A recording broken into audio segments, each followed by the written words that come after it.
오늘 말씀 먼저 읽도록 하겠습니다. 오늘 우리에게 주시는 말씀 룻기 1장 19절에서 22절 말씀입니다. 룻기 1장 19절에서 22절 제가 봉독하도록 하겠습니다. 이에 그 두 사람이 베들레헴까지 갔더라. 베들레헴에 이를 때에 온 성읍이 그들로 말미암아 떠들며 이르기를 이가 나오미냐 하는지라. 나오미가 그들에게 이르되 나를 나오미라 부르지 말고 나를 마라라 부르라. 이는 전능자가 나를 심히 괴롭게 하셨음이니라. 내가 풍족하게 나갔더니 여호와께서 내게 뛰어 돌아오게 하셨느니라. 여호와께서 나를 징벌하셨고 전능자가 나를 괴롭게 하셨거늘 너희가 어찌 나를 나오미라 부르느냐 하니라. 나오미가 모압 지방에서 그의 며느리 모압여인 룻과 함께 돌아왔는데 그들이 보리 추수 시작할 때에 베들레헴에 이르렀더라. 아멘. 하나님의 말씀입니다. 네, 오늘 여러분에게 또 말씀으로 이렇게 여러분과 만나고 교제할 수 있게 되어서 너무 감사합니다. 간단하게 목사님 소개해 주셨지만 제 소개를 조금 하도록 하겠습니다. 여러분 제 말투를 들으시니까 제가 어디쯤에서 왔는지 아시겠죠? 적어도 이제 남쪽에서 왔다는 것을 아실 겁니다. 제가 2016년, 2017년에 고등코넬에 신학 석사 공부를 하러 왔다가 만나는 분들마다 바로 이제 단번에 알아보시더라고요. 저는 김해시, 경남 김해시 진영이라고 하는 곳에서 태어났습니다. 진영에서 선한 것이 날 수 있느냐 하겠지만, 진영을 들어보신지 전이 있는지 모르겠습니다. 진영은 이제 봉하마을로 유명하죠. 진영의 초등학교가 지금은 좀 많아졌지만, 제가 어릴 때는 초등학교가 딱 2개 있었습니다. 그 중에 한 초등학교에서 대통령 1명과 또 영부인 2명을 배출한 작은 동네지만 나름 선한 것이 나올 수 있는 그런 동네입니다. 저는 지금 이제 울산에서 시티센터 교회를 개척을 했고요. 저희 교회 주소는 울산광역시 중구 중앙동 중앙길 구원하라고 91번지입니다.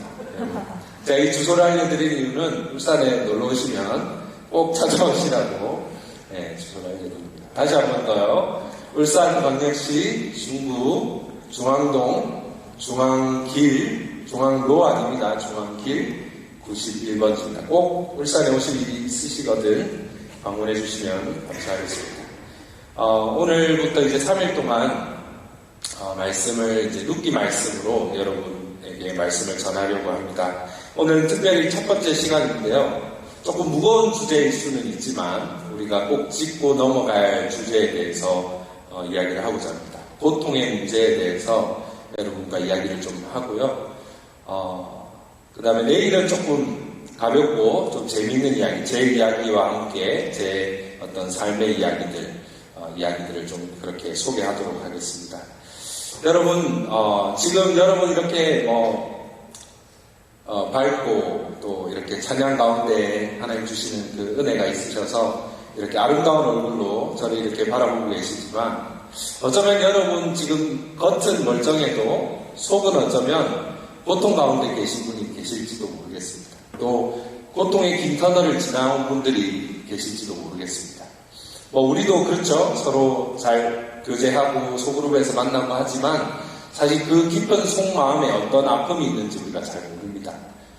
특별히 지난 이 3년간의 코로나 기간 동안은 정말 전 지구상에서 예외 없는 고통을 겪는 그런 시간을 우리가 보내고 있습니다. 어떤 분들은 육체적으로 고통을 겪으셨고 정신적으로 또 심리적으로 관계적으로 또는 영적으로 고통을 겪고 있습니다. 정말로 이 코로나는 우리에게 지금까지 어쩌면 내가 고통 없이 살았다, 아픔을 모르고 살았다, 문제 없었다, 이런 삶을 살았다는 그런 사람이 있을지 모르겠지만 그런 사람에게조차 모든 사람에게 선인과 악인과 차별 없이 고통이 무엇인가, 고통을 느끼게 해준 지난 3년이 아닌가 싶습니다. 그런데 이 고통의 문제는 그리스도인이라고 해서 크게 다르지는 않다는 것이죠. 우리 예수님을 믿고 오늘 이렇게 여러분이 이곳에서 하나님을 열심히 섬기면서 구별된 그리스도인으로 살아가고자 하는 사람들이라고 해서 고통이 여러분을 비켜가거나 피해가는 것은 아닙니다. 오히려 예수님을 믿고 또 이 땅에서 성교적 삶을 살아가려면 어쩌면 우리가 그러지 않았으면 겪지 않아도 될 그런 고통과 아픔을 더 겪어야 될지도 모릅니다. 사실 예수 믿는다는 것, 그리스도인이 되고 그분의 제자로 살아간다는 삶은 고통의 길을 걸어가는 것입니다. 오늘 이 고통의 문제에 대해서 우리가 그리스도인으로서 하나님의 백성으로서 이 땅에서 우리가 보스톤에서 살아갈 때에 우리가 마주하는 고통을 우리가 어떻게 바라보아야 될지, 어떻게 그것을 복음의 관점으로 바라보고 어떻게 그 고통 가운데 하나님의 선한 뜻을 발견할 수 있을지 깨닫는 시간이 되기를 원합니다. 오늘 세 가지를 전하려고 하는데요. 첫 번째는 자신의 처지를 인식하기입니다. 자신의 처지를 인식하는 것. 두 번째는 하나님의 선하심을 바라보기. 세 번째는 확신의 근거를 붙들기. 이 세 가지를 중심으로 오늘 말씀을 전하겠습니다. 먼저 오늘 본문을 배경을 잠깐 말씀드리겠습니다. 룻기 1장 19절부터 22절까지 읽었지만 앞부분에 룻기의 이야기를 조금 기억하시면 좋겠습니다. 여러분 룻기를 잘 아실 겁니다. 룻기는 엘리멜렉의 가정의 이야기에서 시작합니다. 엘리멜렉이라는 사람, 그 이름의 뜻은 여호와는 나의 왕이시다. 나의 하나님은 왕이시다라는 이름인데요. 이런 이름을 가진 엘리멜렉의 가정이 베들레헴, 유대 땅 베들레헴에서 모압으로 외국으로 이주를 떠납니다. 거기서 엘리멜렉과 나오미의 가정, 그리고 거기 있던 두 아들은 결혼도 했고 이제 정착을 하는 듯 했지만 이제 계속 고통의 길로 접어 들어갑니다. 그리고 10년이 이민살이 외국 생활 10년이 지났을 때 그들에게 남은 것은 상처와 아픔과 고통뿐이었습니다. 나오미는 남편 엘리멜렉을 잃어버렸고 남편을 잃은 것으로 모자라 사랑하는 두 아들까지 잃어버렸습니다. 피 한 방울 섞이지 않은 외국 며느리와 홀로 외국 땅에 남겨졌습니다. 여러분 당시에는 남자가 없으면 생계가 유지가 어렵습니다. 정말 생명을 유지하기 어려운 그런 절망적인 상황 속에서 부푼 꿈을 안고 외국 땅에 이주를 떠났던 그들의 꿈은 산산이 부서졌고 이제 모든 꿈과 희망은 사라졌습니다. 남은 것은 절망뿐이었습니다. 이제 나오미는 두 며느리들을 집으로 돌려보내고 홀로 고향으로 돌아오려고 하죠. 하지만 두 며느리 가운데 룻은 그녀를 끝까지 붙잡습니다. 그래서 한번 떨쳐내려고 하지만 끝까지 붙잡는 바람에 어쩔 수 없이 나오미는 룻을 데리고 베들레헴으로 돌아옵니다. 그런데 이미 나오미의 모습은 너무나 망가져 버렸습니다. 도무지 나오미를 알던 사람들이 도무지 우리가 알던 나오미가 맞느냐 알아보기가 어려울 정도로 망가지고 비참해진 모습으로 돌아왔습니다. 오늘 본문 19절을 한번 볼까요? 성읍 사람들이 이 나오미를 보면서 떠들며 이르기를 이가 나오미냐 이렇게 묻고 있습니다.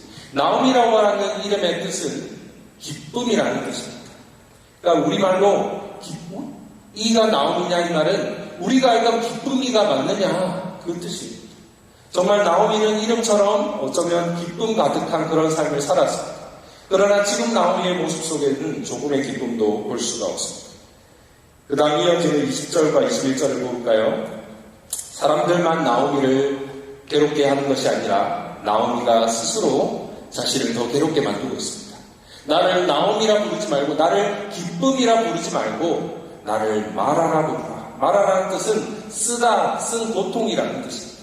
더 이상 나를 기쁨이라 부르지 말고 나를 쓴 고통이라고 부르라. 이는 전능자가 나를 심히 괴롭게 하셨다라고 고백하고 있습니다. 여기서 우리가 고통을 겪을 때에 고통을 견디고 극복할 수 있는 첫 번째 단계를 발견합니다. 그것은 바로 우리 자신의 현재 처지와 상황을 바로 인식하는 것입니다. 내가 누구인지, 내가 어떤 존재인지, 내가 지금 어떤 상황에 있는지를 바르게 인식하는 것입니다. 지금 이 나오미의 고백, 전능자가 나를 괴롭게 하셨다. 나를 더 이상 기쁨이라 부르지 말고 쓴 고통이라고 부르라고 하는 이 나오미의 고백은 한편으로는 하나님께 원망과 불평을 쏟아내는 그런 고백처럼 들리기도 합니다. 하지만 그 이면에는 자신의 실패와 자신의 연약함을, 자신의 한계를 인정하는 겸손함이 고백에 담겨 있습니다.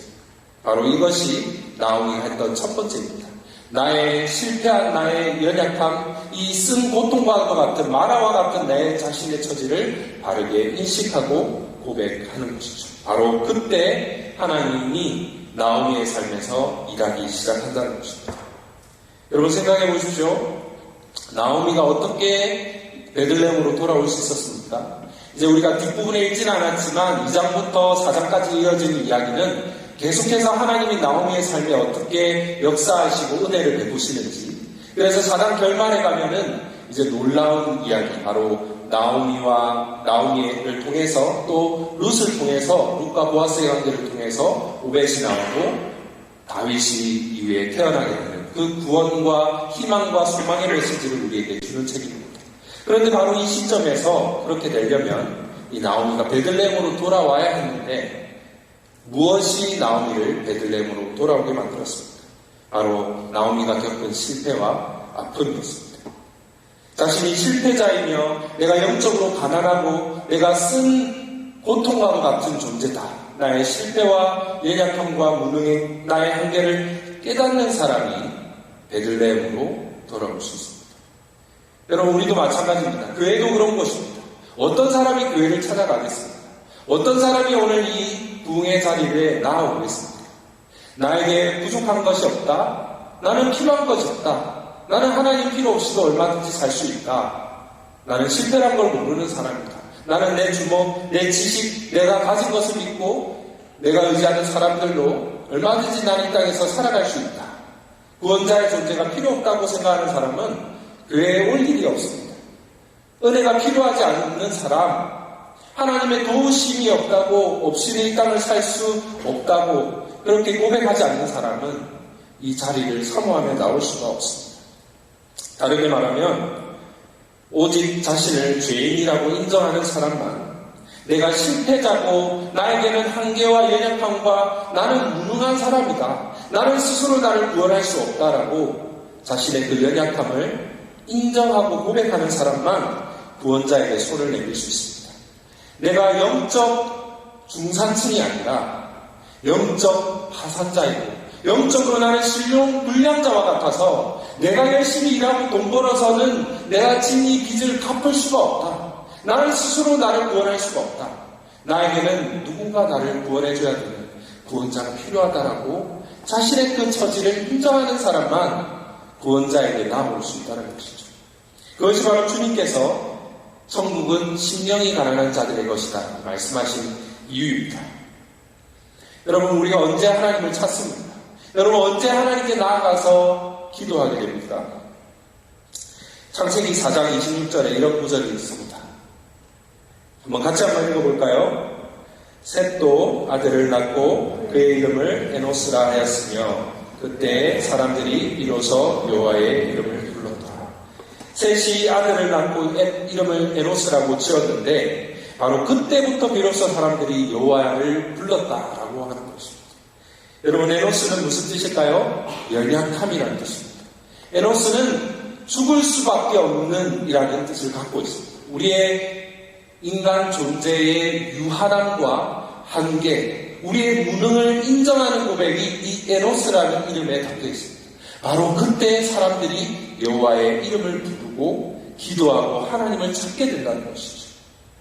우리가 하나님의 이름을 부르고 하나님을 찾게 되는데, 하나님께 나와서 기도하게 되는 때는 우리가 실패를 통해서 우리의 연약함과 무능과 한계를 깨닫고 나의 처지와 한계를 인식할 때에 우리 비로소 하나님께 나아오게 됩니다.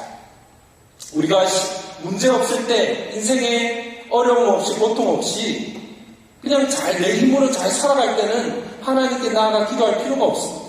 그런데 관계에 문제가 생기고 육체의 질병이 찾아오고 취업이나 결혼이나 어떤 문제가 생길 때 문제 앞에서 내가 내 힘으로 할 수 있는 것이 없구나. 내가 다 할 수 있을 줄 알았는데 나는 이렇게 연약하고 무능한 존재구나라는 것을 깨닫게 될 때 우리는 하나님께 기도하게 된다는 것이죠. 여러분, 성경은 우리에게 이렇게 말합니다. 데살로니가전서 보시면 쉬지 말고 기도하라. 왜 성경이 우리에게 쉬지 말고 기도하라고 할까요? 그것은 우리가 위기 가운데 있을 때, 문제가 있을 때마다 기도하는데 사실 우리는 매일 매 순간 위기 가운데 있기 때문입니다. 우리가 생각하기에는 이렇게 문제없이 평안한 것, 전쟁이 없고 테러가 없고 어떤 질병이 없고 전염병이 없고 그냥 이 평안한 이 상태가 우리에게 어쩌면 디폴트 모드라고 생각할 수 있습니다. 그게 기본값이라고 생각할 수 있습니다. 하지만 그렇지 않습니다. 이 세상은 죄로 인해서 타락했고 오염되었고 이 세상에서는 하나님의 도우심과 은혜가 없이는 계속해서 문제가 있는 인생입니다. 우리는 항상 위기 가운데 있고 항상 문제 가운데 있고 항상 어려운 가운데 있기 때문에 그래서 항상 하나님께 기도해야 되기 때문에 쉬지 말고 기도하라는 것이죠. 사랑하는 여러분, 고통을 겪을 때 고통을 통해서 비로소 우리는 내가 창조주가 아니라 하나님이 아니라는 사실을 깨닫습니다. 고통을 통해서 비로소 나의 한계와 유한함을 깨닫습니다. 바로 그때 우리가 하나님의 음성을 듣게 되는 그때입니다. 하나님을 찾게 되는 그때입니다. 평안한 가운데 있을 때는 우리는 하나님의 음성에 귀 기울이지 않습니다. 성경도 잘 읽지 않고 큐티도 게을리할 수 있습니다. 그러나 어려움이 있을 때 우리는 자연스럽게 하나님의 말씀에 귀를 기울이고 큐티를 하고 성경을 읽고 기도의 자리로 나아가게 됩니다. 그래서 C.S. 루이스는 이런 유명한 말을 했습니다. 하나님은 기쁨을 통해 속삭이시고 양심을 통해 말씀하시며 고통을 통해 소리치신다. 고통은 귀먹은 세상을 불러 깨우는 하나님의 메가폰입니다. 바로 고통 가운데에서만 우리가 들을 수 있는 하나님의 음성이 있기 때문에 고통은 하나님이 귀먹은 세상을 불러 깨우는 하나님의 메가폰이라고 하는 것이죠. 여러분, 혹시 고통 가운데 계시다면 아니면 고통을 지나갔지만 그 고통을 복음의 관점으로, 영적 관점으로, 하나님의 관점으로 소화해내지 못하셨다면 오늘 이 시간 다시 우리가 고통 가운데서 우리의 연약함을 다시 한번 인정하고 하나님 앞에 나아가는 그런 기도를 오늘 드리는 그런 시간이 되기를 원합니다. 두 번째로는 하나님의 선하심을 바라보아야 합니다. 이제 21절로 한번 가보겠습니다. 21절 우리 같이 한번 읽어볼까요? 시작. 내가 풍족하게 나갔더니 여호와께서 내게 비어 돌아오게 하셨느니라. 여호와께서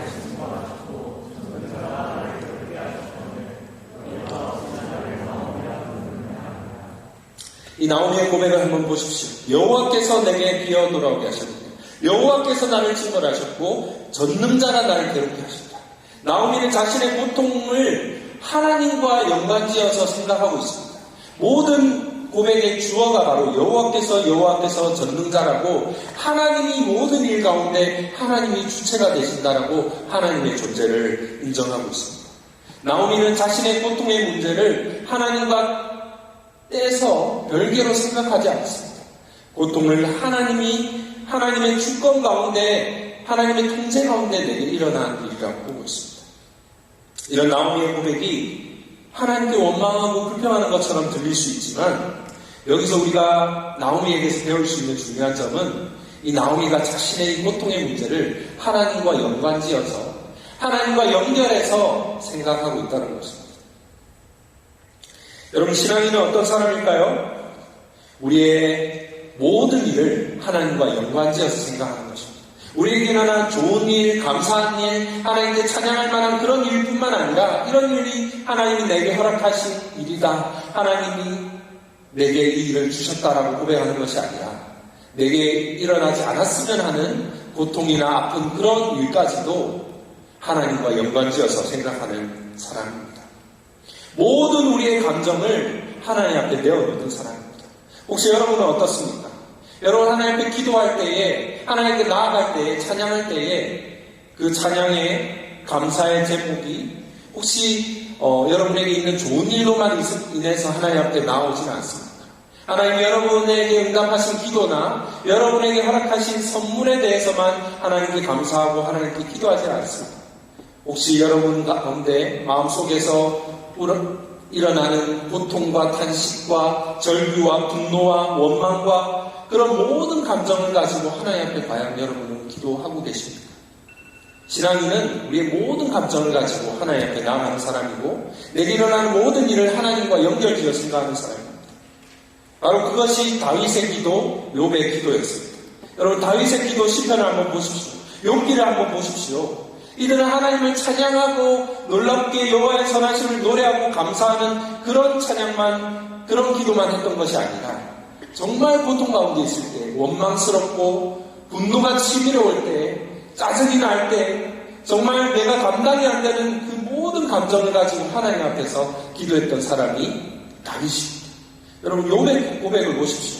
욥은 심지어 정말 하나님을 원망하면서 얼마나 원망하고 자신이 태어난 날 그리고 자신을 배웠던 그 모태까지 저주할 정도로 하나님께 원망과 그런 마음을 다 쏟아놓았던 사람입니다. 그러나 성경은 그런 인간의 원망과 불평과 탄식과 절규와 분노의 고백을 오늘 시편과 욥이라는 하나님의 말씀이 되게 하셨습니다. 우리 신앙인은 우리 모든 감정을 가지고 하나님 앞에 나아가서 기도하는 사람입니다.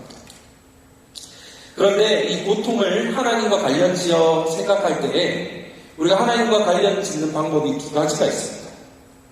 어떤 방법일까요? 하나는 이 고통을 하나님의 징벌로 생각하는 것이고, 징벌이나 형벌로 생각하는 것이고, 두 번째는 이 고통을 하나님의 징계로 생각하는 것입니다. 징벌이냐 징계냐, 거의 비슷해 보이지만 여기에는 중요한 차이가 있습니다. 많은 사람들은 고통을 겪을 때, 특별히 귀찮은 데 가운데서도 이 고통을 징벌이나 형벌로 생각할 때가 있습니다. 내게 어떤 문제가 찾아올 때에 이것을 하나님에 대한 나의 불신앙과 원망과 하나님에게 내가 순종하지 않은 것에 대해서 하나님이 나를 징벌하고 계시다, 하나님이 나를 벌주고 계시다라고 하나님의 심판으로 생각하기도 합니다. 그러나 우리 구원받은 그리스도인들은 이 고통을 하나님의 징벌로 생각해서는 안 됩니다. 대신 아버지께서 사랑하는 자녀에게 주시는 징계로 생각해야 합니다. 디서플린으로 생각해야 합니다. 브라이언 챔플이라고 하는 목사님은 이 부분을 이렇게 설명합니다. 하나님의 자녀가 된 사람들에게는 이제 정죄함이나 징벌이 없다. 그러나 하나님의 자녀에게는 징계가 있다. 징계와 징벌은 목적이 전혀 다르다. 징벌은 잘못된 행위를 처벌하기 위한 목적으로 죄 지은 사람에게 해를 입히려는 것이다. 징계는 그 사람을 해로운 데서 돌이켜 회복하고 성숙하게 하려는 것이다. 징벌과 징계 둘 다 아픔을 주지만 징벌만 해를 입힌다. 징계는 하나님의 자녀들이 평안과 의의 열매를 얻도록 돕는다. 여러분, 이 징벌과 징계의 차이점을 아시겠습니까? 징벌은 마치 판사가 범죄자에게 내리는 것이 징벌입니다. 그러나 징계는 아버지가 사랑하는 자녀에게 허락하는 것이 징계입니다. 우리는 고통을 당할 때에 마치 내가 불순종한 것이 있어서, 내가 죄 지은 것이 있어서 하나님 나에게 벌하신다, 나를 심판하신다라고 생각할 때가 많이 있습니다. 실제로 그럴 때가 있습니다. 하나님은 우리의 죄를 그냥 넘어가지 않습니다. 하나님은 공의로우시기 때문에 죄인을 그냥 눈 감아주시지 않습니다. 그러나 왜 우리가 겪는 이 고통을 하나님의 징벌로 생각해서는 안 될까요? 그 이유는 간단합니다. 왜냐하면 우리가 당하는 이 고통이 우리의 죄에 대한 하나님의 형벌로 생각하기에는 우리의 죄가 생각보다 더 크다는 것이죠. 그리고 우리의 죄에 대한 이 형벌은 우리가 생각하는 것보다 훨씬 더 무겁고 크다는 것입니다. 지금 우리가 지은 죄에 비해서 내가 겪고 있는 이 고통은 하나님의 형벌이라고 보기에는 너무 가볍다는 것입니다.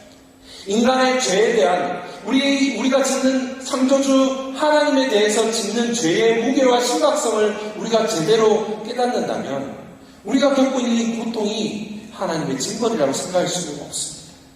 인간의 죄에 대한 합당한 하나님의 징벌은 오직 예수 그리스도께서 십자가에서 당하신 징벌, 그만큼의 큰 징벌밖에는, 그래서 그리스도 하나님의 아들이신 그리스도께서 감당하신 그 형벌밖에는 감당할 수 있는 사람이 없습니다. 우리의 고통은 거룩하신 하나님이 주시는 형벌, 징벌로 보기에는 한참 모자란다는 것이죠. 오히려 우리가 고통을 겪을 때에 하나님은 이 고통을 통해서 내게 무엇을 가르치시기를 원하십니까?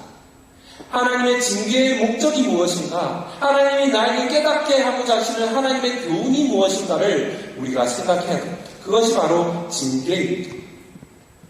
고통을 겪을 때 내가 왜 무엇 때문에 이 죄를 겪는가? 하나님이 나의 어떤 죄를 심판하시는가? 내 죄를 그것을 생각하는 것이 아니라 하나님께서 사랑하는 나를 사랑하는 아버지께서 이 고통을 통해서 과연 나에게 어떤 교훈을 주려고 하시는가?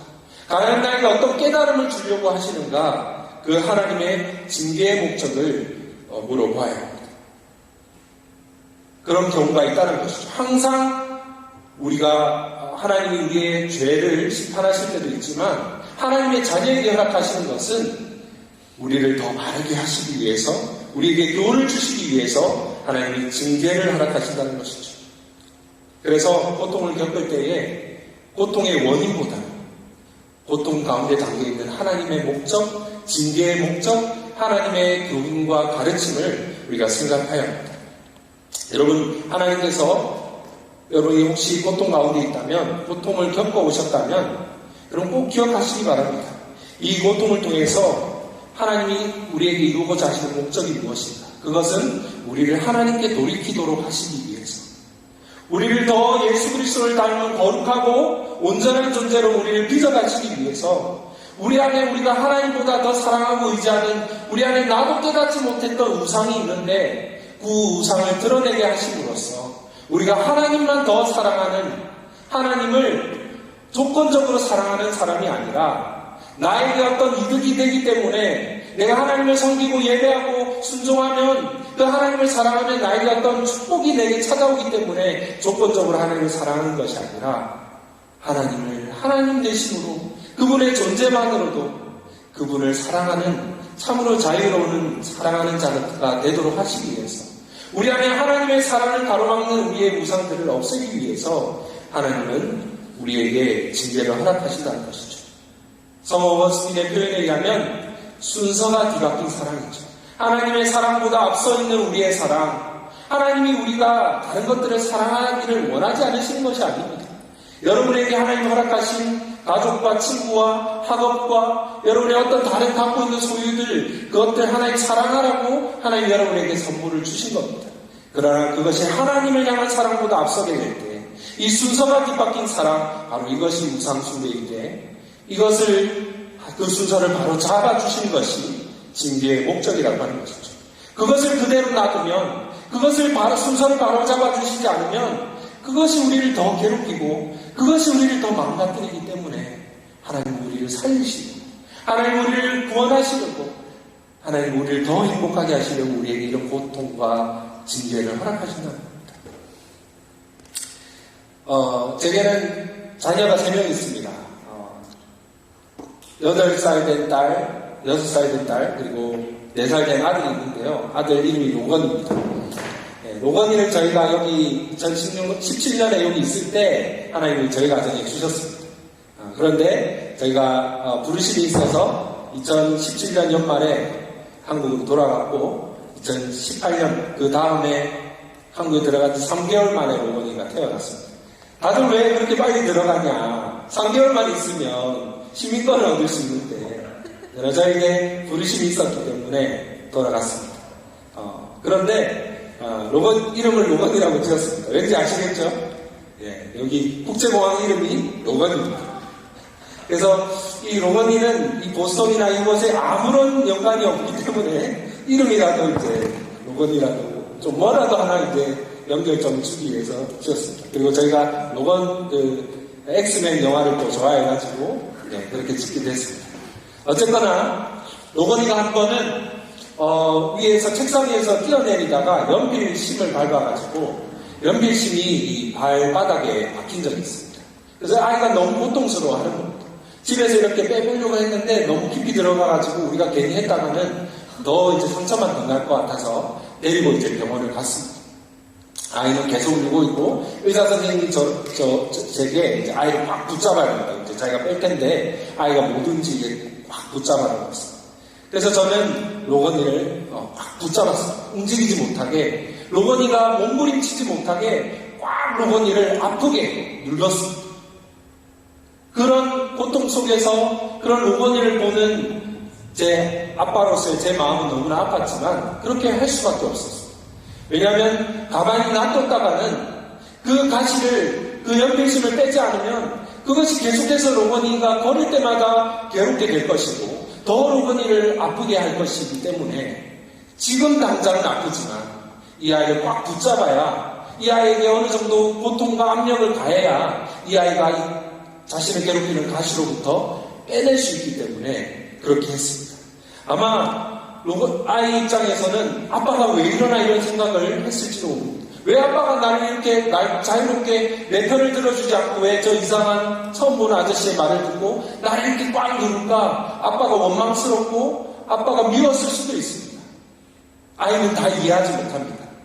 왜 아빠가 자신을 저렇게 괴롭히는지. 그러나 아빠도 그걸 다 설명해 줄 수가 없습니다. 설명해도 다 알지 못합니다. 그러나 아빠는 이 아들을 사랑하기 때문에 아들을 괴롭히기 위해서가 아니라 아들에게 고통을 더 크게 하기 위해서가 아니라 그 고통스럽게 하는 것을 없애기 위해서 아빠는 이 아이에게 고통을 허락한다는 것이죠. 예전에 그런 이야기를 들은 적이 있습니다. 여러분, 양을 키우는 목자들의 이야기를 들어보면요, 양이 사실 우리가 멀리서 보면 또 그림이나 사진이나 이런 데 보면 깨끗한 흰 털에 아주 평화롭고 그렇게 보이지만 사실 양은 몸이 매우 지저분합니다. 양의 몸에는 병균과 해충과 여러 세균과 벌레들이 양의 몸에 가득 득실거립니다. 그래서 한 번씩 목자는 이 양의 몸을 깨끗하기 위해서 그 온갖 약품이 있는 아픔을 부은 곳에 양을 집어넣습니다. 그 약품은 너무나 독하기 때문에 그 양이 거기 들어가면 너무 고통스럽습니다. 어쩌면 양은 그 목자를 원망할 수도 있습니다. 왜 나를 이런 곳에 집어넣을까? 그러나 목자는 양의 편의를 봐주지 않고 힘을 주어서 무력과 힘을 가해서 양을 그 양품 속에 집어넣어야 됩니다. 어쩌면 양은 그렇게 생각할 수 있습니다. 이 목자가 나를 죽이려고 하는 것 아닐까? 그러나 사실은 그 정반대입니다. 가만히 놔두면 이것이 더 나를 괴롭히기 때문에 이것들로부터 자유롭게 하려고, 나를 더 괴롭게 하려고가 아니라 나를 살리기 위해서 목자는 양에게 그런 것들을 허락한다는 것이죠. 우리 하나님도 마찬가지입니다. 하나님은 우리의 아버지가 되시고 하나님은 우리의 선한 목자가 되십니다.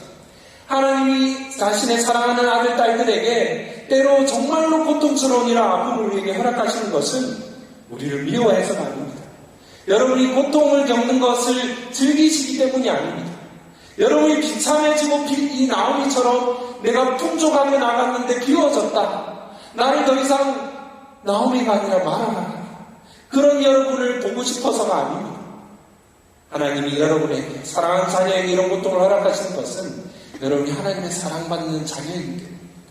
여러분이 하나님의 양이기 때문입니다. 우리를 망가뜨리기 위해서가 아니라, 우리를 괴롭히기 위해서가 아니라, 우리를 망가뜨리고 괴롭히는 것으로부터 우리를 구원하시고 회복하시기 위해서, 우리 안에 있는 독소와 가시를 제거하기 위해서, 우리를 더 자유롭고 더 행복하게 하시기 위해서 우리에게 이런 것들을 허락하신다는 것이죠. 그리고 하나님이 우리가 그런 고통 가운데 있을 때 마치 제가 제 아들이 그 고통 속에서 그 연필심을 빼는 것을 보면서 누르지만 함께 아파하고 고통스러워하는 것처럼 우리 하나님께서도 고통 가운데 있는 자녀들의 아픔 가운데 함께 하시고 함께 아파하시는 분이십니다. 사랑하는 여러분, 우리가 때로 고통을 당할 때 하나님을 원망합니다. 하나님 왜 내게 이런 고통을 허락하십니까? 왜 나를 이렇게 불편하게 하십니까? 왜 이런 사람을 내 곁에 붙여주십니까? 왜 내게 이런 실패를, 거절을 겪게 하십니까? 왜 내게 이런 질병을 주십니까? 왜 사랑하는 사람을 내게서 가져가십니까? 내가 아끼는 것, 내가 사랑하는 것, 하나님 왜 이것까지 가져가셔야 됩니까? 왜 나를 낮추시되 바닥까지 낮추게 하시고 나를 적당히 하시는 게 아니라 그렇게 완전히 비우십니까? 하나님, 내가 행복해하는 게 그렇게 싫습니까? 이렇게 하나님을 원망할 때가 있습니다. 그러나 하나님은 그렇지 않습니다. 하나님은 여러분이 행복한 것을 보기 싫은 것이 아니라 여러분이 정말로 행복하기를 원하십니다. 여러분이 대충 적당히 조금 행복한 것이 아니라 정말 찐으로 여러분이 참된 행복을, 거짓된 행복, 위장된 행복에 잠시 행복이 아니라 참된 행복을 여러분에게 주고자 하십니다. 그러나 문제는 뭡니까? 우리는 너무 작은 행복과 기쁨에 너무 쉽게 만족하는 겁니다. 그래서 하나님이 주시려고 하시는 그 큰 행복, 영원한 행복을 별로 사모하지 않습니다. C.S. 루이스는 이런 말을 합니다. 복음서에 제시된 보상에 대한 대담하고 놀라운 약속을 생각하면 하나님은 우리의 소원이 너무 강한 것이 아니라 너무 약하다고 생각하실 것처럼 보인다. 우리는 빈민가에서 노는 아이들에게 바닷가로 휴가를 가자고 해도 무슨 뜻인지 몰라 계속해서 진흙파이를 만드는 철없는 아이처럼 무한한 기쁨이 제시되어도 술과 섹스와 야망이 삼갑혀 어쩔 줄 모르는 냉담한 희소입니다. 우리는 작은 것에 너무 쉽게 만족한다. 너무 화려하고 아름다운 그 휴양지에서의 삶을 본 적도 없고 상상조차 해보지 않았기 때문에 그저 빈민가에서 진흙파이 만들면서 이게 전부라고 생각하는 그 아이와 같이 우리는 하나님이 우리를 위해서 예배해 오신 큰 행복이 있는데 지금 이 작은 것을 놓치기 싫어서 이것에 너무 쉽게 만족해 버린다는 것이죠. 그런데 하나님은 우리에게 이 진흙파이가 아니라 훨씬 더 큰 기쁨과 만족을 우리에게 주고자 하십니다.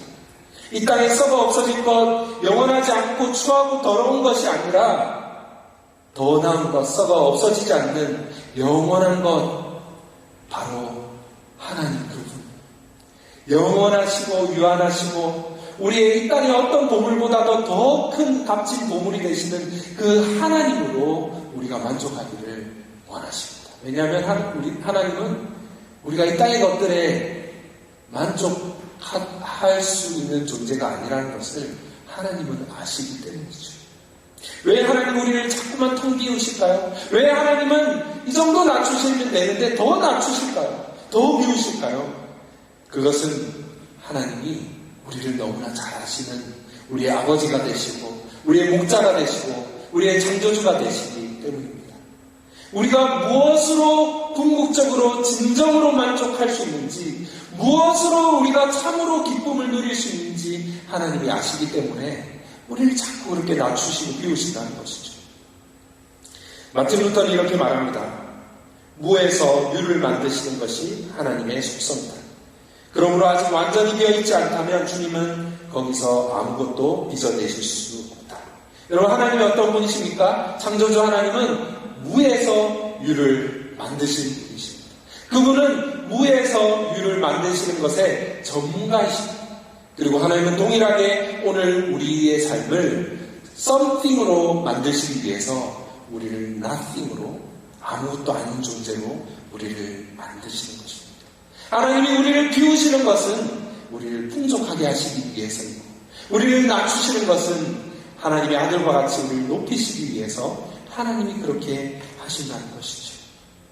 사랑하는 여러분, 이것을 꼭 기억했으면 좋겠습니다.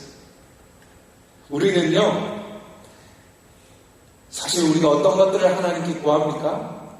우리에게 필요한 것보다 우리가 원하는 것을 하나님께 구하기가 쉽습니다. 그러나 하나님은 어떤 분이십니까? 우리가 원하는 것, 우리가 달라고 하는 것 그대로 주시는 것이 아니라 하나님은 우리에게 필요한 것, 우리에게 정말로 필요한 것을 주십니다. 하나님은 여러분의 기도에 우리가 흔히 말하죠. 세 가지로 기도에 응답을 하신다고. Yes, No, Wait 이런 세 가지로 하나님은 응답하십니다. 그런데 하나님이 그렇게 응답을 하시는 것은 그 세 가지가 다 하나님의 응답이라는 것이죠. 때로는 안 된다고 거절하시는 것도, 때로는 기다리라, 지금 때가 아니다, 웨이트라고 하는 것도 그것이 거절이 아니라 응답입니다. 왜냐하면 우리는 지금 우리가 무엇을 구하고 있는지 모르기 때문이고, 우리에게 무엇이 필요한지 모르고 하나님에게 구하기 때문에 하나님은 우리가 구하는 대로 우리에게 주시지 않습니다.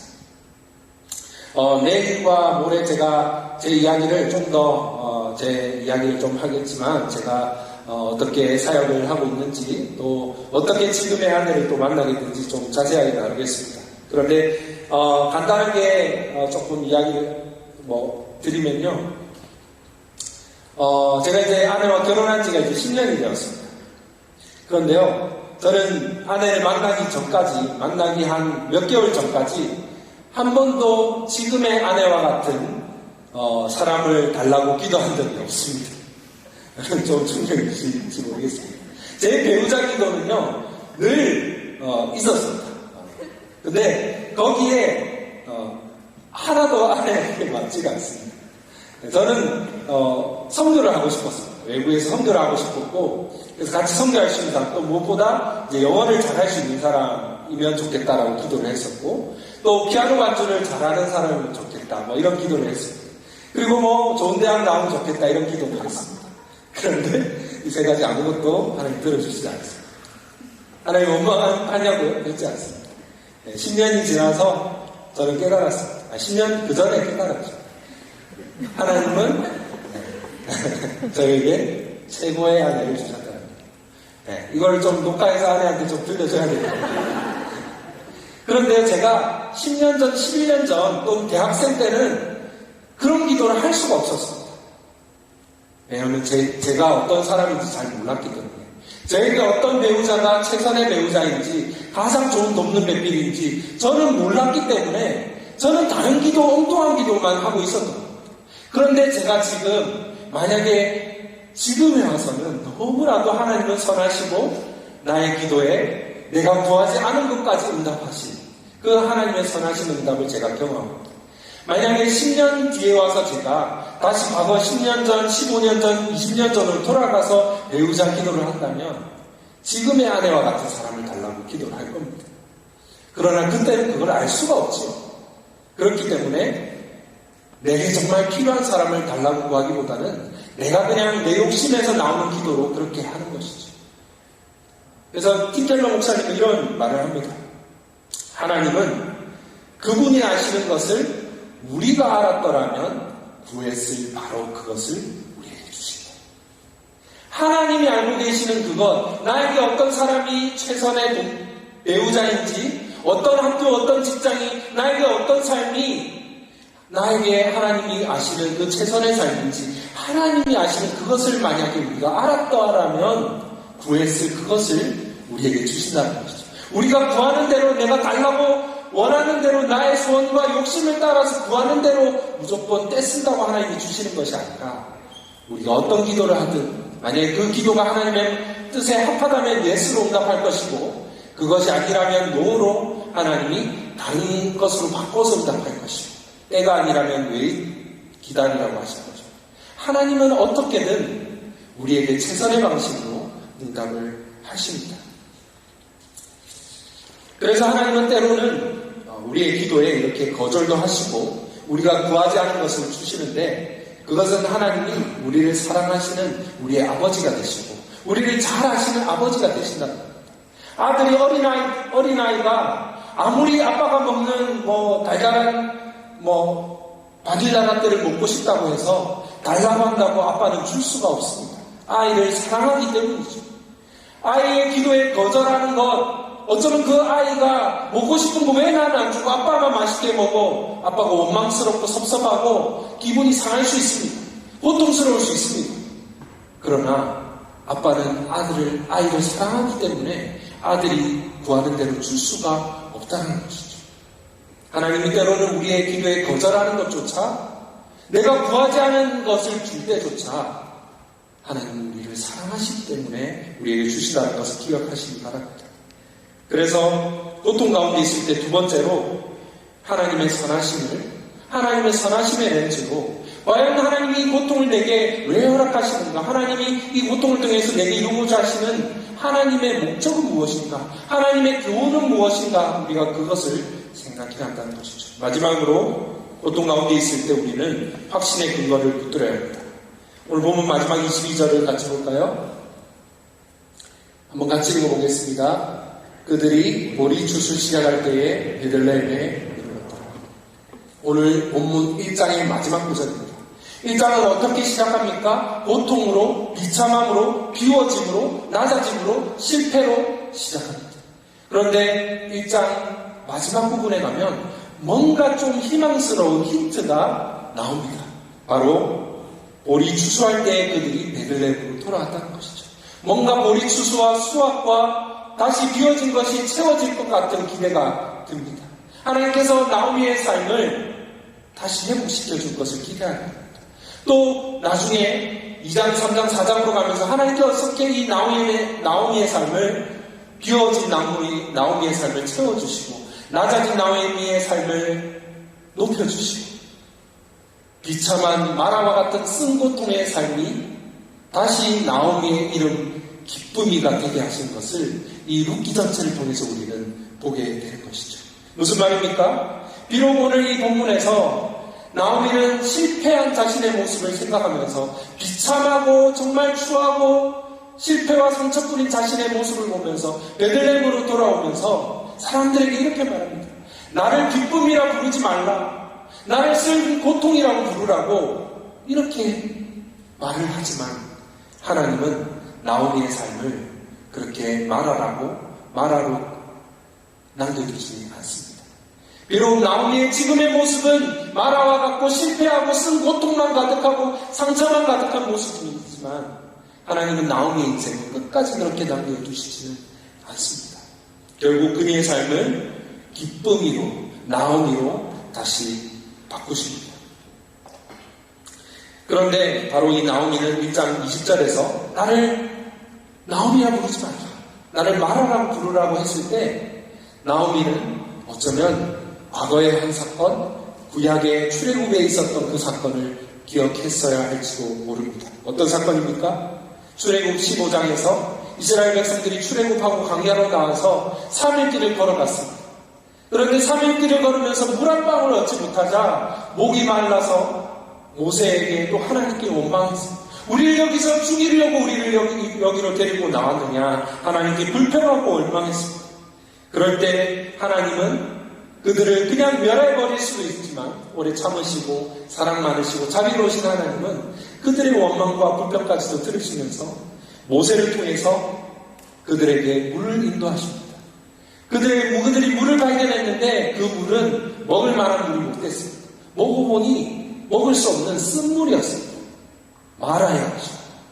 그 먹을 수 없는 쓴물을 하나님은 모세를 통해서 나무를 하나 던지게 하시고 쓴물을 단물로 먹을 수 있는 맛있는 생수로 광야에서 바꿔주십니다. 그리고 그 이스라엘 백성들은 거기서 계속 걸어가서 어디까지 도달합니까? 바로 물샘 오아시스 12개가 있는 엘림이라고 하는 바로 그곳으로 하나님은 그들을 인도하셨습니다. 어쩌면 나오미는 나를 더 이상 나오미가 아니라 마라라고 부르라고 할 때에 과거의 그 마라에서 하나님께서 쓴물을 단물로 바꾸신 그 사건, 그리고 그들을 12샘이 있는 그 엘림에 이르게 하신 그 과거의 하나님, 선하신 하나님, 사망에서 강을 내시고 물을 내시는 그 하나님을 기억했어야 했습니다. 그러나 나오미는 그것을 기억하지 못했습니다. 나오미는 그것을 확신할 수 없었습니다. 하나님께서 구약의 그 마라의 쓴물을 단물로 바꾸신 그 사건처럼 내 마라와 같은 이 쓴물과 같은 고통만 가득한 마라와 같은 내 삶을 나오미로 다시 바꾸실 것인가에 대한 확신을 가질 수 없었습니다. 확신의 근거가 그녀에게는 없었습니다. 그러나 오늘 우리는 나오미와 달리 바로 이 확신의 근거가 있습니다. 비록 지금 우리의 삶은, 여러분 가운데 어떤 분들의 삶은 이 나오미와 같이 비참해진 삶일 수 있습니다. 다 비워지고 낮아지고 사람들이 보기에도 우리가 알던 그 사람이 맞느냐 할 정도로 형체를, 모습을 알아보기 힘들 정도로 어쩌면 우리는 지금도 고통 가운데 있을지도 모릅니다. 그러나 우리에게는 소망이 있는데 하나님께서 우리를 마라로 남겨두지 아니하시고 나오미로 우리를 회복시켜 주실 것이라는 그 믿음이 있습니다. 그런데 그 믿음의 확신이 우리에게 있다는 것이죠. 그 확신의 근거가 무엇입니까? 바로 예수 그리스도입니다. 여러분, 그리스도는 어떤 분이십니까? 그분은 원래 하나님의 기쁨이셨습니다.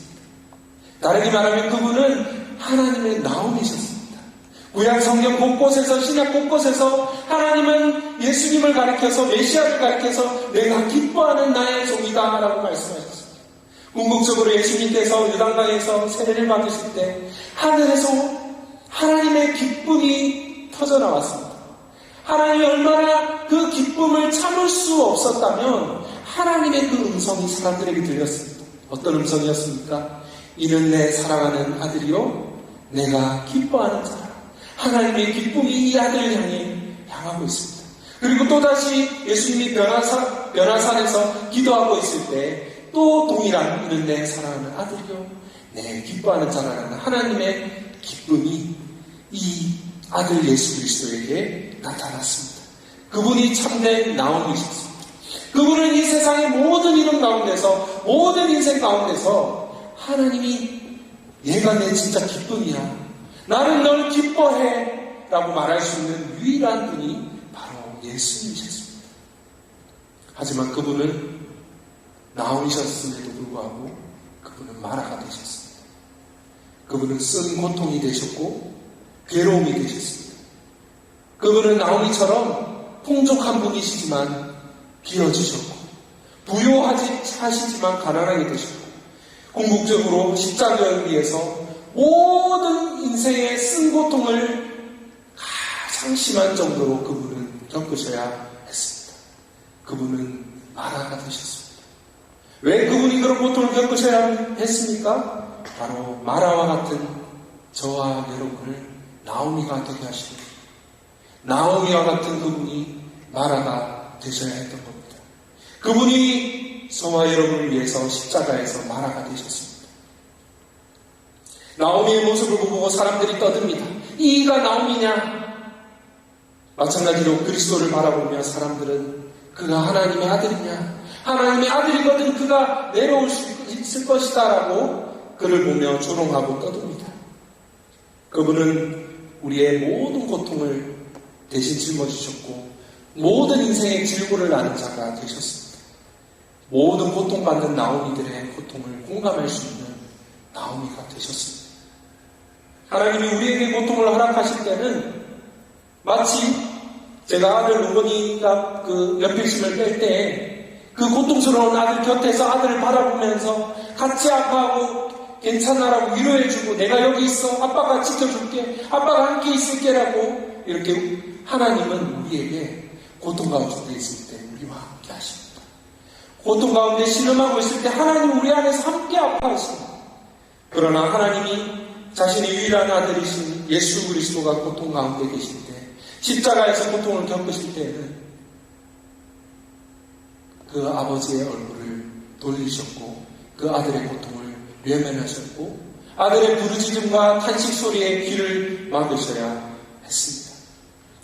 우리가 고통당할 때는 내가 여기 있다, 내가 널 떠나지 않겠다, 내가 널 버리지 않겠다라고 하나님 우리에게 약속하십니다. 그러나 하나님이 자신의 아들이 고통당하실 때는 철저하게 그분을 외면하셨고 그분을 버리셨고 그분을 내치셨습니다.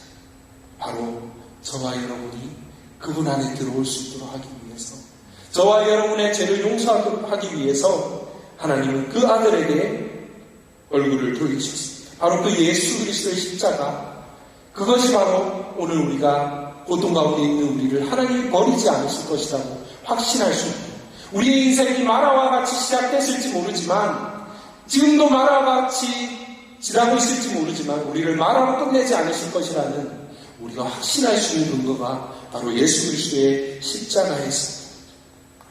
여러분, 다시 한번 오늘 본문 19절을 한번 보시기 바랍니다.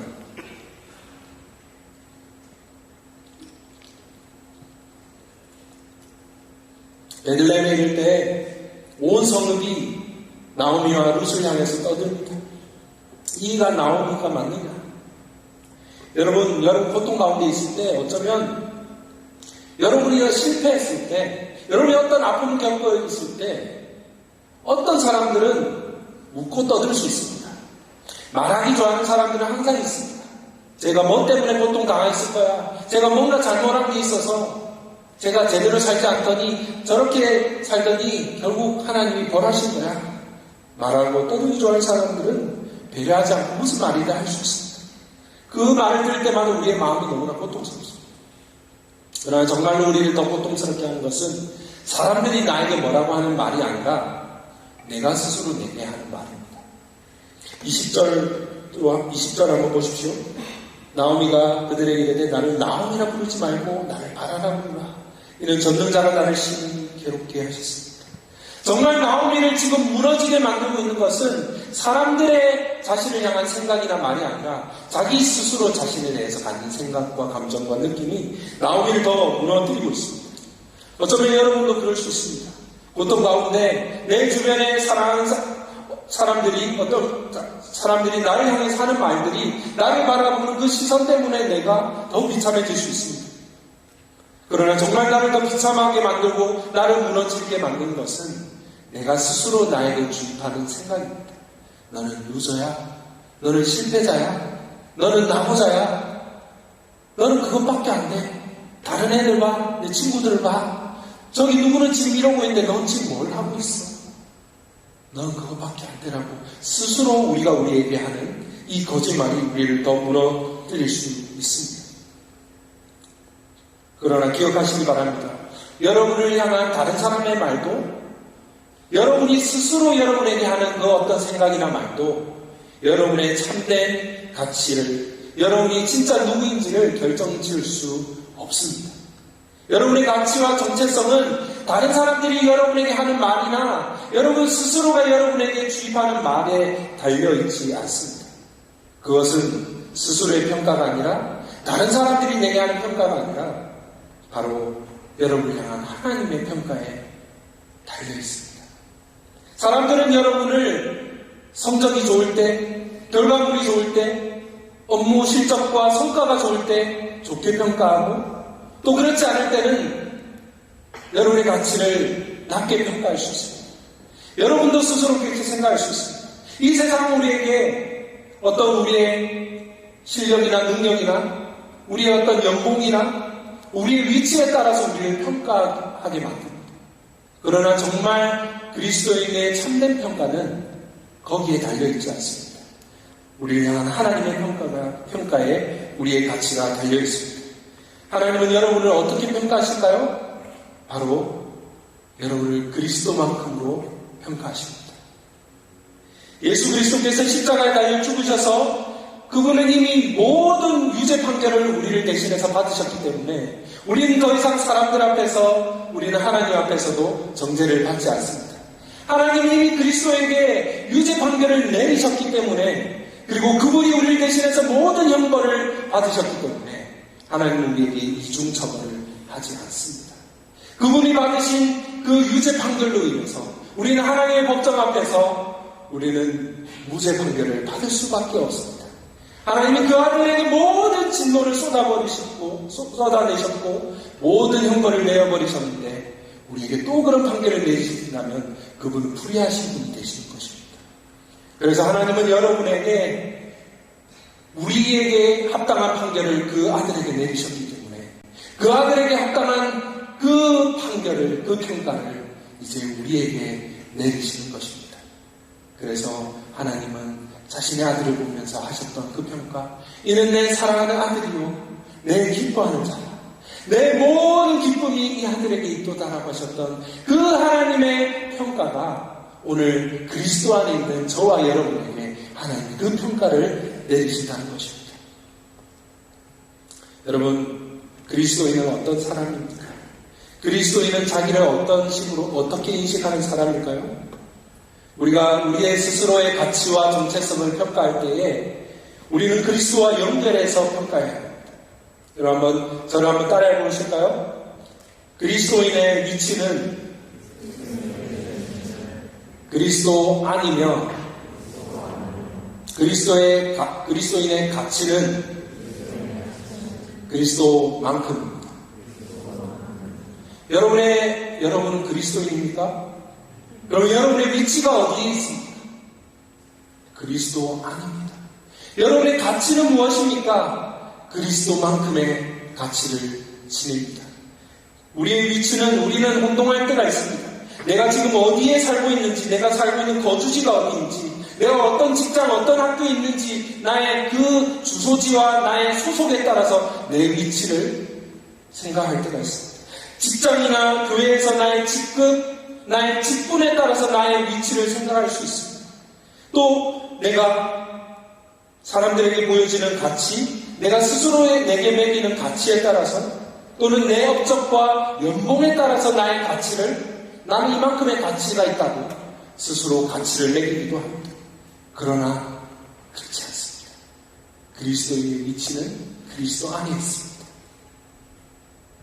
그렇기 때문에 우리가 어디에 살든 어느 직장과 학교에 소속되어 있든 우리는 동일한 위치에 있습니다.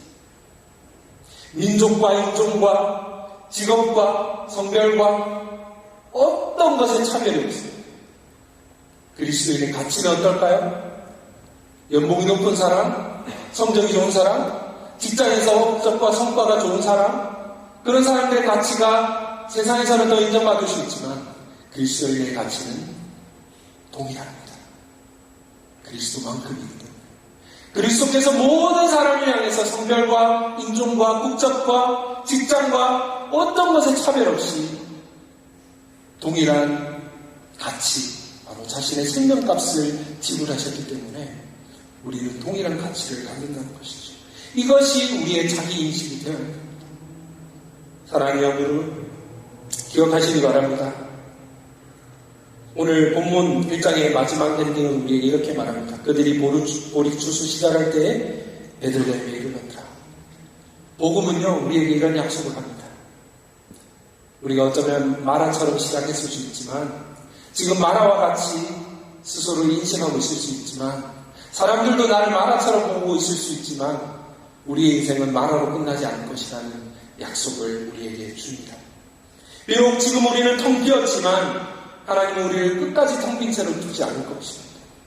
비록 우리를 낮추셨지만 하나님은 우리를 끝까지 낮추지 않으실 것임을 믿습니다. 비록 우리는 인생의 쓴맛을 봤지만 하나님은 우리의 인생을 달콤한 맛을 나타내는 달콤한 인생으로 바꾸실 것입니다. 광야에 있던 이스라엘 백성들은 모세를 통해서 쓴물이 단물로 바뀌는 것을 경험했습니다. 하지만 우리는 모세보다 더 뛰어나신 그리스도가 계십니다. 그리스도께서 그분이 쓴맛을 보셨기 때문에 그분이 우리에게 단맛을 주시고 그리스도인의 인생은 하나님 안에서 언제나 해피엔딩이라는 것을 여러분 기억하시기 바랍니다. 이것은요, 디즈니와 같은 그런 이 세상의 문화가 우리에게 약속하는 근거 없는 낙관론과는 다릅니다. 그냥 무조건 해피엔딩으로 끝날 거야 라는 근거가 없는 것과는 다릅니다.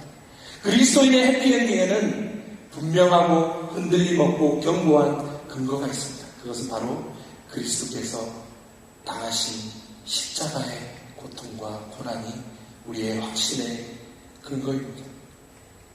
하나님이 자기 아들을 그렇게 버리시면서까지 우리를 사랑하셨기 때문에 우리의 인생을 하나님이 회복시키실 것으로 우리는 확신할 수 있습니다. 하나님께서 우리의 인생의 이 가시를 뽑아내셨습니다. 뽑아내실 것입니다. 그러나 하나님께서는 자신의 사랑하는 아들의 몸에, 머리에 가시관을 내지 않으셨습니다. 그분의 당하신 그 고통, 그분이 바로 마라가 되셨기 때문에 마라와 같은 저와 여러분이 나오미와 같은 인생을 살 수 있을 것임을 여러분 기억하시고 그 하나님께 소망과 여러분의 모든 신뢰와 여러분의 모든 믿음을 주는 여러분 되시기를 바랍니다. 이제 같이 한번 우리 말씀을 생각하면서 함께 기도하겠습니다.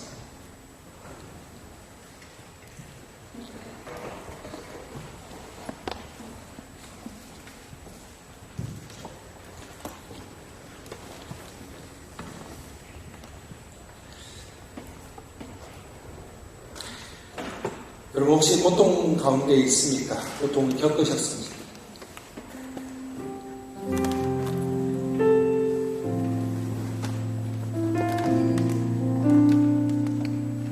고통 가운데서 우리가 해야 될 첫 번째 것은 나의 한계와 무능과 실패를 인정하는 것입니다.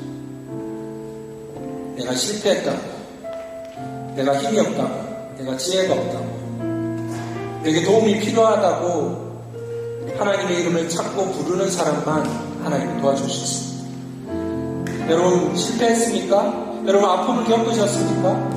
여러분의 한계를 보기 싫은 그 한계를 바닥을 보셨습니까?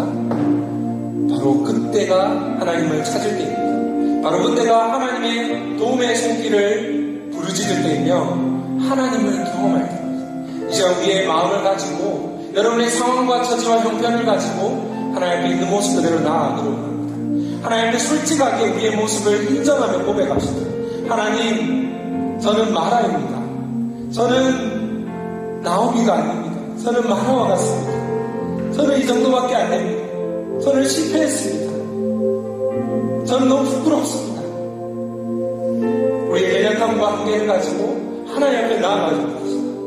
이제 같이 우리 한번 기도하면서 하나님 앞에 솔직하게 여러분의 마음과 여러분의 아픔과 고통의 문제를 가지고 있는 모습 그대로 어떤 기도도 괜찮습니다. 어떤 감정도 괜찮습니다. 하나님 우리가 그 감정 그대로 하나님께 쏟아놓는 시간 되기로 기도하겠습니다.